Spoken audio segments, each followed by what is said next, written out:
2026లో financial planning చేసుకోవడం చాలా easy. ఎందుకు ఈ మాట అంటున్నానంటే ఈ వీడియోని లాస్ట్ వరకు చూస్తే మీకే అర్థమవుతుంది. ఇప్పుడు ఫినాన్షియల్ ప్లానింగ్ లో భాగంగా ఎమర్జెన్సీ ఫండ్ అన్నది చాలా ముఖ్యం. అసలు ఎమర్జెన్సీ ఫండ్ అంటే ఏంటి? ఫ్యూచర్ లో మనకేమైనా ఎమర్జెన్సీ సిచ్యువేషన్ వస్తే ఈ డబ్బుని, ఈ ఫండ్ని మనమైతే యూజ్ చేసుకోవచ్చు. ఇప్పుడు జాబ్ చేస్తున్నారండి, జాబ్ ఎప్పటికీ ఉంటుందా? పొరపాటున. జాబ్ పోతే జీతం రాదు. సో ఖర్చులు ఎలాగా? ఇల్లు గడవాలి కదా, ఈఎంఐలు కట్టాలి కదా. సో అలాంటి సిచ్యువేషన్ ఫ్యూచర్లో మనకు వస్తే ఈ ఎమర్జెన్సీ ఫండ్ని మనమైతే యూజ్ చేసుకోవచ్చు. కోవిడ్ టైంలో చాలా మందికి జాబ్ పోయింది, ఇన్కమ్ లేదు. వాళ్ళందరికీ ఎమర్జెన్సీ ఫండ్ ముందుగానే లేదు. వాళ్ళందరూ ఏం చేశారండి? లోన్ యాప్స్ నుంచి లోన్స్ తీసుకున్నారు. లోన్స్ తీసుకుని డెట్ ట్రాప్ లో పడిపోయారు. కొందరైతే చుట్టాల దగ్గర చెయ్యి చాచి డబ్బులు అడిగారు. ఇలాంటి సిచ్యువేషన్ ఫ్యూచర్ లో మనకి రాకుండా ఉండాలంటే ఇప్పటి నుంచే అట్లీస్ట్ 2026 స్టార్టింగ్ నుంచి ఎమర్జెన్సీ ఫండ్ ని క్రియేట్ చేసుకోవాలి. మీరు అడగొచ్చు, ఎమర్జెన్సీ ఫండ్ అంటే ఎంత ఉండాలి? 1,00,000, 2,00,000, 3,00,000? అది డిపెండ్స్ అపాన్ యువర్ ఎక్స్పెన్సెస్. అసలు ఎమర్జెన్సీ ఫండ్ అన్నది 6 months ఆఫ్ యువర్ ఎక్స్పెన్సెస్. మీ నెలవారీ ఖర్చులు ఎంతైతే ఉంటుందో ఇంక్లూడింగ్ ఈఎంఐ ఇంటూ 6 అనమాట. ఫర్ ఎగ్జాంపుల్, నెలవారీ ఖర్చు XYZ అనే పర్సన్కి నెలవారీ ఖర్చు 30,000 ఉంటే కుటుంబం గడుస్తుంది ఆ నెల. సో 30,000 ఇంటూ 6 ఎంత? 1,80,000. కొందరు ఏం చేస్తారంటే ఎమర్జెన్సీ ఫండ్ని ముందుగానే క్రియేట్ చేసుకుని పెట్టుకుంటారు, కానీ ఆ 1,80,000ని సేవింగ్స్ అకౌంట్లోనే దాచుకుంటారనమాట. సేవింగ్స్ అకౌంట్లో మహా అయితే వచ్చే వడ్డీ 2 to 4%. ఇన్ఫ్లేషన్ చాలా ఎక్కువ ఉంది. సో మనం అలా సేవింగ్స్ అకౌంట్లో పెట్టుకుంటే ఇన్ఫ్లేషన్ మన డబ్బుని తినేస్తూ ఉంటుంది. సో అందుకనే మనం హాఫ్, ఎందుకంటే ఎప్పుడు ఏ ఎమర్జెన్సీ వస్తుందో ఎవరికి తెలియదు, అందుకని చెప్పి హాఫ్ సేవింగ్స్ అకౌంట్లో పెట్టుకోండి, ఇంకొక హాఫ్ ఎఫ్డి చేసుకోండి. ఎఫ్డి ఎందుకంటున్నానంటే మార్కెట్లో కొన్ని బ్యాంక్స్ ఉన్నాయి, ఆ బ్యాంక్స్ ఎఫ్డి మీద 7%, 8% ఈ విధంగా వడ్డీని ఆఫర్ చేస్తూ ఉన్నాయి. అర్థమైందండి? నన్ను అడిగినట్లయితే 50% నా ఎమర్జెన్సీ ఫండ్లో 50% సేవింగ్స్ అకౌంట్లో ఉంది, అంటే సెపరేట్ బ్యాంక్ అకౌంట్. ఇంకొక 50% ఎఫ్డి చేసుకున్నా. అది కూడా ఏ బ్యాంక్ అయితే టెన్యూర్ కంటే ముందుగానే విత్డ్రా చేస్తున్నట్లయితే, ఏ బ్యాంక్ అయితే పెనాల్టీ వేయదో ఆ బ్యాంకులో నేనైతే ఎఫ్డి చేశాను. ఎందుకంటే ఎమర్జెన్సీ ఎప్పుడు వస్తుందో ఎవరికి తెలీదు. మనం ఒక టెన్యూర్కి ఎఫ్డి చేసుకుంటాం, దానికంటే ముందు తీయాల్సి వస్తే చాలా బ్యాంకులు పెనాల్టీ వేస్తాయి అనమాట. సో ఏ బ్యాంక్ అయితే పెనాల్టీ వేయట్లేదో ఆ బ్యాంకులో నేనైతే ఎఫ్డి చేశా. కొందరు ఏం చేస్తారంటే, సర్లే కౌశిక్ చెప్పాడు చేద్దాం, ఎఫ్డి చేద్దాం ఎమర్జెన్సీ ఫండ్ అని చెప్పి దగ్గరలో ఏదైతే బ్యాంక్ ఉందో ఆ బ్యాంక్ వెళ్ళి బ్లైండ్గా చేస్తుంటారు. నన్ను అడిగినట్లయితే ఎంక్వైరీ చేయండి, ఏ బ్యాంకులో అయితే ఎఫ్డి వడ్డీ ఎక్కువ ఉందో ఆ బ్యాంకులో మాత్రమే ఎఫ్డి చేస్తే చాలా మంచిది. సో మార్కెట్లో చాలా ప్లాట్ఫామ్స్ ఉన్నాయండి, ఈ టెక్నాలజీని మీరైతే యూజ్ చేసుకోండి. ఫర్ ఎగ్జాంపుల్, ఒక యాప్ ఉంది. ఈ యాప్లో ఏంటంటే ప్రెజెంట్ ఏ బ్యాంకు ఎఫ్డి మీద ఎక్కువ వడ్డీని ఆఫర్ చేస్తుందో చూసుకోవచ్చు అనమాట. యాప్ పేరు స్టేబుల్ మనీ. ఇదిగోండి నేను టైప్ చేస్తున్నా, స్టేబుల్ మనీ. క్లిక్ చేసా. ఈ యాప్లో 200 బ్యాంకుల ఎఫ్డి వడ్డీ రేట్లను మనమైతే చెక్ చేసుకోవచ్చు. ఎలా? ఫర్ ఎగ్జాంపుల్ ఇదిగోండి, వ్యూ ఆల్ ఎఫ్డీస్ క్లిక్ చేయండి. ఇక్కడ పార్ట్నర్ బ్యాంక్స్ని తీసేయండి. ఇదిగోండి, అన్ని బ్యాంకుల వడ్డీ సమాచారం ఇక్కడే వస్తుంది. 200 బ్యాంకుల సమాచారం. ఇదిగోండి, ఏ బ్యాంకులో వడ్డీ ఎంత ఉంది మొత్తం చూసుకోండి. ఇదిగోండి మొత్తం. కావాలంటే ఫిల్టర్ అప్లై చేసుకోవచ్చు, ప్రెజెంట్, హై టు లో. అంటే ఏ బ్యాంకు ప్రెజెంట్ ఎక్కువ వడ్డీని ఆఫర్ చేస్తుందో అది ఫస్ట్ వస్తుందన్నమాట. ఇది వద్దు అనుకున్నట్లయితే ఫిల్టర్. ఇదిగోండి, టెన్యూర్ లో టు హై క్లిక్ చేసా, అంటే తక్కువ టెన్యూర్కి ఏ బ్యాంకు వడ్డీని ఆఫర్ చేస్తుందో చూడొచ్చు. ఇదిగోండి, ధనలక్ష్మి బ్యాంక్. ఇక్కడ కావాలంటే టెన్యూర్ క్లిక్ చేయండి. మీరు అబో 3 years చేద్దాం అనుకుంటున్నారు. ఇదిగోండి, అండ్ ఇక్కడ ఇంట్రెస్ట్ రేట్ అబో 8% క్లిక్ చేయండి. ఇదిగోండి, ఇలా ప్రతిదీ ఫిల్టర్ చేసుకొని మీరైతే చెక్ చేసుకోవచ్చు. ఇదంతా కాదండి, నాకు ఆ బ్యాంక్ వెళ్ళి ఎఫ్డి చేసేంత టైం లేదు అనుకున్నట్లయితే ఒక సింపుల్ సొల్యూషన్. ఇక్కడ పార్ట్నర్ బ్యాంక్స్ని క్లిక్ చేయండి. అంటే ఈ యాప్ టైఅప్ అయిన బ్యాంక్స్ అనమాట. చూసుకోండి, ఇవన్నీ మీరు చూడొచ్చు. ఈ బ్యాంక్స్లో ఎక్కడికి వెళ్ళాల్సిన అవసరం లేకుండా డైరెక్ట్గా ఇదే యాప్ ద్వారా ఇన్వెస్ట్మెంట్ చేసుకోవచ్చు అనమాట. అంటే ఇన్వెస్ట్మెంట్ చేయగానే మీ డబ్బు ఈ యాప్ సహాయంతో ఆ బ్యాంకుకి వెళ్తుంది. ఆ బ్యాంకు డైరెక్ట్గా మీ బాండు అనగా కన్ఫర్మేషను ఇవన్నీ మెయిల్లో పంపిస్తుంది అనమాట. ఈ యాప్లో ఇన్వెస్ట్ చేయట్లా, ఆ బ్యాంకులోనే చేస్తున్నారు. ఇక్కడే మీరు ఇదిగోండి, ఇంట్రెస్ట్ రేట్ అబో 8 చూసుకోవచ్చు. మీరు ఏ బ్యాంక్ అయితే ఎక్కువ వడ్డీని ఆఫర్ చేస్తుందో అది మీరు చూడొచ్చు. డైరెక్ట్గా ఇక్కడే క్లిక్ చేసి ఎఫ్డి మీరైతే చేసుకోవచ్చు. క్లియర్? ఒకవేళ ఫ్యూచర్లో డబ్బుని విత్డ్రా చేయాలంటే ఇదే యాప్ ద్వారా డైరెక్ట్గా మీరైతే విత్డ్రా చేసుకోవచ్చు.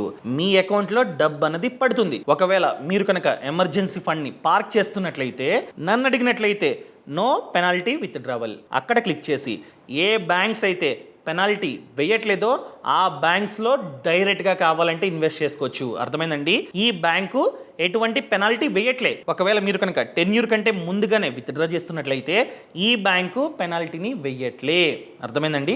సో ఎవరైతే ఎమర్జెన్సీ ఫండ్ని పార్క్ చేస్తున్నారో అలాంటి వాళ్ళకి ఈ ఫీచర్ చాలా బాగా యూజ్ అవుతుంది. సో ఈ స్టేబుల్ మనీ యాప్ లింక్ మీకు కావాలంటే కింద డిస్క్రిప్షన్లో పక్కన కామెంట్స్లో ఇస్తా, చెక్ చేసుకోండి. అండ్ ఇంకొక క్వశ్చన్ మీరు నన్ను అడగొచ్చు. సో ఇలాంటి స్మాల్ ఫైనాన్స్ బ్యాంక్లో ఎంతవరకు డబ్బుని మేము డిపాజిట్ చేసుకోవచ్చు? 5 lakhs. ఎందుకంటే DICGC ఉంది, అంతకు మించి పెట్టడం కరెక్ట్ కాదు. సో ఒకవేళ మీరు 4 lakhs డిపాజిట్ చేశారు మంచి బ్యాంకులో, ఆ బ్యాంకు ఫ్యూచర్లో దివాలా తీసిందనుకోండి, RBI మనకి 5 lakhs వరకు అసలు ప్లస్ వడ్డీ అంతా కలిపి 5 lakhs వరకు వెనక్కిస్తుంది అనమాట. సో ఈ యాప్ ద్వారా డైరెక్ట్గా మీరైతే ఎఫ్డి చేసుకోవచ్చు. అనగా మీకు ఒక 2 yearsలో కార్ కొనుక్కుందాం అనుకుంటున్నారు, డౌన్ పేమెంట్కి డబ్బు ఉంది, సో మీరు దాన్ని పార్క్ చేసుకుందాం అనుకున్నట్లయితే సెట్ అవుతుంది. అండ్ పాప పెళ్ళి ఉంది, ఒక 1 lakh 2 lakh మీరు మంచిగా వడ్డీ వచ్చే ప్లేస్లో పెడదాం అనుకుంటున్నారు. ఈ యాప్ ద్వారా ఈ బ్యాంక్స్లో మీరు కావాలంటే పెట్టుకోవచ్చు. లెస్ దెన్ 5 lakhs కాబట్టి ఎటువంటి ప్రాబ్లం లేదు. అండ్ మీరు నన్ను అడగొచ్చు, మేము ఎమర్జెన్సీ ఫండ్ని దాస్తూ ఉన్నాం, ఫ్యూచర్లో ఎమర్జెన్సీ వస్తే వెంటనే ఆ డబ్బు మాకు కావాలి. సో T+1 T+2 అంటే కుదరదు, ఆన్ ది స్పాట్ ఇన్స్టెంట్గా విత్డ్రా అవ్వాలి అనుకున్నట్లయితే ఇదే యాప్లో మీరు కావాలంటే ఇదిగోండి విత్డ్రా ఇన్స్టెంట్లీ క్లిక్ చేయండి. ఈ బ్యాంకులు వెంటనే అనగా ఇప్పుడు విత్డ్రా చేస్తే వెంటనే డబ్బుని ఇచ్చేస్తున్నాయంట. సో ఇలాంటి వాటిని మీరు కావాలంటే కన్సిడర్ చేయొచ్చు. అదేవిధంగా నేను ఎఫ్డి చేస్తా, దాని మీద ఎంతైతే డబ్బు జనరేట్ అవుతుందో ఆ డబ్బు ప్రతి మంత్ నా బ్యాంక్ అకౌంట్లో పడుతూ ఉండాలి. అలాంటి ఆప్షన్ ఉందా అనుకున్నట్లయితే మీరు ఇదిగోండి ఇక్కడ ఉంది రెగ్యులర్ ఇన్కమ్ క్లిక్ చేయండి. వీటిల్లో రెగ్యులర్ ఇన్కమ్ వస్తూ ఉంటుంది అనమాట. ఫర్ ఎగ్జాంపుల్ ఈ బ్యాంక్ చూసుకున్నట్లయితే 8%, ఈ బ్యాంకు 7.25. వీటిల్లో పెట్టారనుకోండి, మీ డబ్బు మీద ఎంతైతే వడ్డీ జనరేట్ అవుతుందో ఆ వడ్డీ డైరెక్ట్గా మీ బ్యాంక్ అకౌంట్లో పడుతుంది. అండ్ ఇంకొక ప్రాబ్లం ఏంటంటే ఈ ఫినాన్షియల్ ప్లానింగ్లో కొందరు పాపం మంచి లోన్స్ అంటే గుడ్ లోన్స్, ఇల్లు కొనుక్కుంటా ప్లాట్ కొనుక్కుంటా లోన్ కావాలి అని చెప్పి చూస్తుంటారు. ఫర్ ఎగ్జాంపుల్ మీరు కొండాపూర్లో ఒక మంచి ఫ్లాట్ని కొందాం అనుకుంటున్నారు, ప్రైస్ తక్కువ ఉంది, ఎందుకో మీరు చూసారు అంత బాగానే ఉంది, ప్రైస్ చూసుకున్నట్లయితే 7,000 8,000 ఆ విధంగా ఉంది, ఫ్యూచర్లో పెరుగుద్ది అని చెప్పి మీకు అనిపించింది అనుకోండి, మీరు కొందాం అనుకుంటున్నారు ఇన్వెస్ట్మెంట్ పర్పస్కో లేకపోతే మీరు ఉందామనో. కానీ బ్యాంక్ వెళ్ళి హోమ్ లోన్కి అప్లై చేస్తే లోన్ రాదు. ఎందుకంటే చాలామంది క్రెడిట్ స్కోరు 700 650 ఈ విధంగా ఉంది. అలా 750 కంటే తక్కువ ఉంటే ఏ బ్యాంకు మనకైతే లోన్ని శాంక్షన్ చెయ్యవు. సో మీరు వెయిట్ చేస్తూ ఉంటారు పెరుగుద్దులే అని చెప్పి. ఓ పక్క నుంచి ఆ ఇల్లు ప్రైస్ కూడా పెరిగిపోతుంటుంది, 8,000 9,000 10,000 ఇలా స్క్వేర్ ఫీట్ ధర పెరుగుతూ ఉంటుంది. ఎవరికి లాసు? మనకే లాసు. ఇక్కడ క్రెడిట్ స్కోర్ అనేది తక్కువ ఉండడం వల్ల చాలా డబ్బు మనకైతే లాస్ అవుతుంది. సో క్రెడిట్ స్కోర్ని పెంచుకోవడం చాలా ముఖ్యం. మీరు అడగొచ్చు క్రెడిట్ స్కోర్ పెరగాలంటే చాలా టైం పడుతుంది కదా ఎలాంటి అని చెప్పి. ఇప్పుడు జస్ట్ ఒక ఈఎంఐ మిస్ చేస్తే బీభత్సంగా తగ్గుతుంది. 760 ఉన్న స్కోరు ఒక ఈఎంఐ మిస్ చేయడం వల్ల 699 ఆ విధంగా పడిపోతుంది. సో దీన్ని పెంచడం టైం పడుతుంది అండ్ పెంచడం చాలా కష్టం. సో వెంటనే పెంచాలంటే ఒక షార్ట్ కట్ ఉంది. ఏంటది? ఎక్కడ పోగొట్టుకున్నామో అక్కడే వెతుక్కోవాలి. మీరు జస్ట్ ఈఎంఐ మిస్ చేయడం వల్ల క్రెడిట్ స్కోర్ తగ్గింది, అదే ఈఎంఐస్ని ఆన్ టైంలో కట్టండి. ఫర్ ఎగ్జాంపుల్ మీకు ఒక ఈఎంఐ ఉంది, దాన్ని ఆన్ టైంలో కట్టుకుంటూ వెళ్తున్నట్లయితే పెరగడానికి టైం పడుతుంది. అదే చాలా లోన్స్, అది మేబీ క్రెడిట్ కార్డ్ బిల్లు కావచ్చు, ఈఎంఐస్ కావచ్చు, ఇంకేదన్నా కావచ్చు, ఆన్ టైంలో కడుతున్నారనుకోండి, అనగా ఎక్కువ లోన్స్ని ప్రతి మంత్ ఆన్ టైంలో కడుతున్నట్లయితే కాస్త ఫాస్ట్గా పెరగడానికి ఛాన్స్ ఉంటుంది. కొందరికి ఏంటంటే ఈఎంఐలు కూడా ఉండవు అనమాట, ఏముండవు. అలాంటి వాళ్ళకి పెరగడం చాలా కష్టం. పోనీ క్రెడిట్ కార్డ్కి అప్లై చేసి ప్రతి మంత్ కాస్త స్పెండ్ చేసి ఆన్ టైంలో కడదామంటే ఆ తక్కువ క్రెడిట్ స్కోర్కి క్రెడిట్ కార్డ్ కూడా రాదు. ఎలా పెంచుకోవాలి? దానికి కూడా ఇదే యాప్లో ఒక సొల్యూషన్ ఉందండి. ఏంటది?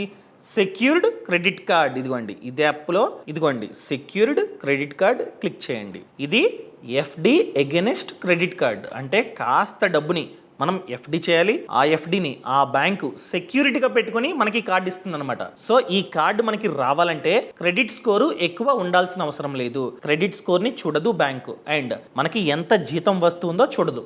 జస్ట్ మనం ఏదైతే ఎఫ్డిని చేసామో దాన్ని సెక్యూరిటీగా పెట్టుకొని ఈ కార్డు మనకైతే ఇస్తుంది అనమాట. ఈ కార్డు వచ్చిన తర్వాత ఇది ఇన్స్టెంట్, మీరు అప్లై చేయగానే వచ్చేస్తుంది అనమాట, ఎటువంటి ప్రాసెస్ ఉండదు, జస్ట్ అప్లై చేయగానే వచ్చేస్తుంది. సో ఈ కార్డు వచ్చిన తర్వాత లిమిట్ ఎంతైతే ఉంటుందో దాంట్లో 30% కంటే తక్కువే యూజ్ చేస్తూ ప్రతి మంత్ ఆన్ టైంలో బిల్లు కడుతున్నారనుకోండి, ఆటోమేటిక్గా మీ స్కోరు పెరుగుతుంది. అర్థమైందా? క్లియర్? ఈ కార్డు మనకి సూర్యోదయ్ బ్యాంక్ నుంచి వస్తుంది అనమాట. మనం ఎంతైతే ఎఫ్డి చేస్తామో ఆ ఎఫ్డి సూర్యోదయ్ బ్యాంక్ వెళ్తుంది. సో వాళ్ళు చూసుకున్నట్లయితే 8% వరకు వడ్డీని ఆఫర్ చేస్తున్నారు. ఇన్స్టెంట్గా అప్రూవల్ అవుతుంది.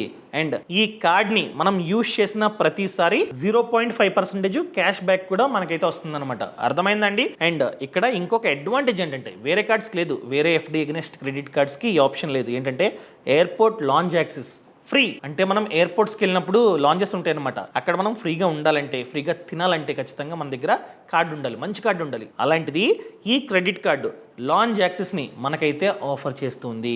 ఇక్కడ కండిషన్ ఏంటంటే మనం ఖచ్చితంగా 40,000 కంటే ఎక్కువ ఎఫ్డి చేయాలి. సో 40,000 కంటే ఎక్కువ ఎఫ్డి చేస్తే మాత్రమే లాంజ్ యాక్సెస్ మనకైతే వస్తుంది. ఇలా సంవత్సరానికి 8 లాంజ్ యాక్సెస్లు మనకైతే వస్తాయి అనమాట. ఒకవేళ మీ క్రెడిట్ స్కోర్ తక్కువ ఉండి మీకు క్రెడిట్ కార్డు అదేవిధంగా లోన్స్ రావట్లేదు అనుకోండి, ఇలా ట్రై చేసి ఇదిగోండి అప్లై అని ఉందో ఇక్కడ క్లిక్ చేసి మీరు తీసుకోవచ్చు. అండ్ ప్రతి మంత్ లిమిట్లో చాలా తక్కువ 30% కంటే తక్కువే యూజ్ చేస్తూ ఆన్ టైంలో కడుతున్నారనుకోండి, మీ క్రెడిట్ స్కోరు స్లోగా పెరుగుతుంది. అండ్ యూజ్ చేసిన ప్రతిసారి 0.5% క్యాష్ బ్యాక్ వస్తుంది. ఎంతైతే ఎఫ్డి చేశారో, ఫర్ ఎగ్జాంపుల్ 40,000 చేశారనుకోండి, ఆ 40,000 మీద 8% వడ్డీ అనేది జనరేట్ అవుతుంటుంది. ఎంతైతే డబ్బుని ఎఫ్డి చేశారో దాంట్లో 90% ఆఫ్ అమౌంట్ లిమిట్ రూపంలో వస్తుంది అనమాట. అర్థమైందా? సో ఇలా మీరు కావాలంటే మీ క్రెడిట్ స్కోర్ని పెంచుకోవచ్చు. అండ్ ప్రెసెంట్ చూసుకున్నట్లయితే గోల్డ్, సిల్వర్ ధరలు పెరుగుతూ ఉన్నాయి. సో ఒకవేళ మీరు కనుక gold mutual funds, silver mutual ఫండ్స్లో ఇన్వెస్ట్ చేద్దాం అనుకున్నట్లయితే ఆ ఆప్షన్ కూడా ఇక్కడ ఉందన్నమాట. ఇదిగోండి ఇక్కడ ఉంది గోల్డ్ అండ్ సిల్వర్. ఇలాంటి ఆప్షన్లు ఎన్నో ఉన్నాయి. అంటే ఇంతకు ముందు మనం డబ్బుని ఇన్వెస్ట్ చేయాలన్నా లేకపోతే కంపేర్ చేసుకోవాలన్నా ప్లాట్ఫామ్స్ పెద్దగా ఉండేవి కాదు. ఇప్పుడు ఏంటంటే అసలు ప్రెజెంట్ బయట ఏ బ్యాంకులో ఎఫ్డి వడ్డీ రేటు ఎంత ఉందో ఇదే యాప్ ద్వారా చెక్ చేసుకోవచ్చు. ఇంతకుముందు మనం కనుక ఎఫ్డి చేయాలంటే బ్యాంక్ వెళ్ళి సేవింగ్స్ ఖాతాని ఓపెన్ చేసి అప్పుడు ఎఫ్డి చేసేవాళ్ళం. కానీ ఇప్పుడు బ్యాంకుకి వెళ్ళాల్సిన అవసరం లేదు. కంపేర్ చేసుకొని ఏ బ్యాంక్ అయితే ఎక్కువ వడ్డీని ఇస్తుందో డైరెక్ట్గా ఇదే యాప్ ద్వారా చేసుకోవచ్చు. అండ్ విత్డ్రా చేయాలంటే బ్యాంక్ వెళ్ళి ఫామ్ ఫిల్ చేసేదంతా ఉండేది, కానీ ఇప్పుడు సింపుల్గా ఇదే యాప్ ద్వారా చేసుకోవచ్చు. క్రెడిట్ స్కోర్ తక్కువ ఉందనుకోండి, సో క్రెడిట్ కార్డ్ ఎగ్నెస్ట్ ఎఫ్డీని ఇదే యాప్ ద్వారా అప్లై చేసుకోవచ్చు. సో స్లోగా మన క్రెడిట్ స్కోర్ని పెంచుకోవచ్చు. మీరు ఇప్పుడు గోల్డ్లోని, సిల్వర్లోని పెట్టుబడి పెడదాం అనుకున్నట్లయితే సింపుల్గా మీరు డైరెక్ట్గా చేసుకోవచ్చు. ఇలాంటి ఆప్షన్లు ఎన్నో ఉన్నాయన్నమాట. అంటే ఈ యాప్ గురించి చెప్పట్లా, ప్రెసెంట్ ఉన్న టెక్నాలజీ గురించి నేనైతే మాట్లాడుతున్నా. సో ఇదంతా కాదండి, ఈ యాప్ నాకు యూజ్ అవుద్ది అనుకున్నట్లయితే కింద డిస్క్రిప్షన్లోని పక్కన కామెంట్స్లోని లింక్ ఇచ్చా, చెక్ చేసుకోండి. ఇంకా ఫైనాన్షియల్ ప్లానింగ్ గురించి మాట్లాడుకుంటున్నట్లయితే మీకు ఎంతైతే ఇన్కమ్ వస్తుందో దాంట్లో 20 or 30%ని వేరే బ్యాంక్ అకౌంట్కి ట్రాన్స్ఫర్ చేయండి. శాలరీ అనుకోండి, జీతం పడగానే ట్రాన్స్ఫర్ చేసి మిగతా డబ్బుతో బ్రతకడానికి ట్రై చేయండి. అండ్ నీడ్స్, వాంట్స్ అని చెప్పి 2 ఉంటాయండి. సో నీడ్స్కే ఎక్కువ డబ్బుని ఖర్చు పెట్టండి, అండ్ వాంట్స్ మీద చాలా తక్కువ డబ్బుని ఖర్చు పెట్టడానికి ట్రై చేయండి. అండ్ లోన్స్ అంటారా, లోన్స్లో గుడ్ లోన్, బ్యాడ్ లోన్ అని చెప్పి 2 ఉంటాయి. బ్యాడ్ లోన్స్ ఎప్పుడు తీసుకోకండి, గుడ్ లోన్సే తీసుకోండి. ఒకసారి అప్పు చేసామంటే దానివల్ల మనకి బెనిఫిట్ ఉండాలి. ఇందాక ఎగ్జాంపుల్ చెప్పా. సో మీరు ఒక ప్లాటో లేకపోతే ఇల్లు కొంటున్నారండి, కొన్న తర్వాత దాని విలువ పెరుగుతూ ఉంటుంది. సో అది మనకి ఆస్తి అవుతుంది. అదే మీరు లోన్ తీసుకొని గోవా వెళ్ళి ఎంజాయ్ చేసి వచ్చారనుకోండి, ఏముంది, ఏమన్నా పెరుగుతుందా? సో అందుకనే గుడ్ లోన్స్ తీసుకోవడానికి ట్రై చేయండి. ఎమర్జెన్సీ ఫండ్ని క్రియేట్ చేసుకోండి. ఎమర్జెన్సీ ఫండ్ని కూడా ఎక్కువ వడ్డీ వచ్చే చోట పెట్టుకుంటే చాలా మంచిదని నా ఉద్దేశం. ఇలాంటి ఫైనాన్షియల్ ప్లానింగ్ వీడియో కావాలంటే కింద కామెంట్లో తెలపండి, ఖచ్చితంగా డీటెయిల్డ్ వీడియో నేను చేస్తా. అండ్ ఇంతవరకు ఈ ఛానల్ని సబ్స్క్రైబ్ చేసుకోకపోతే ఇప్పుడే సబ్స్క్రైబ్ చేసుకోండి. Thank you so much. Thanks for watching. జై Hind. Boss Wala. Be the boss.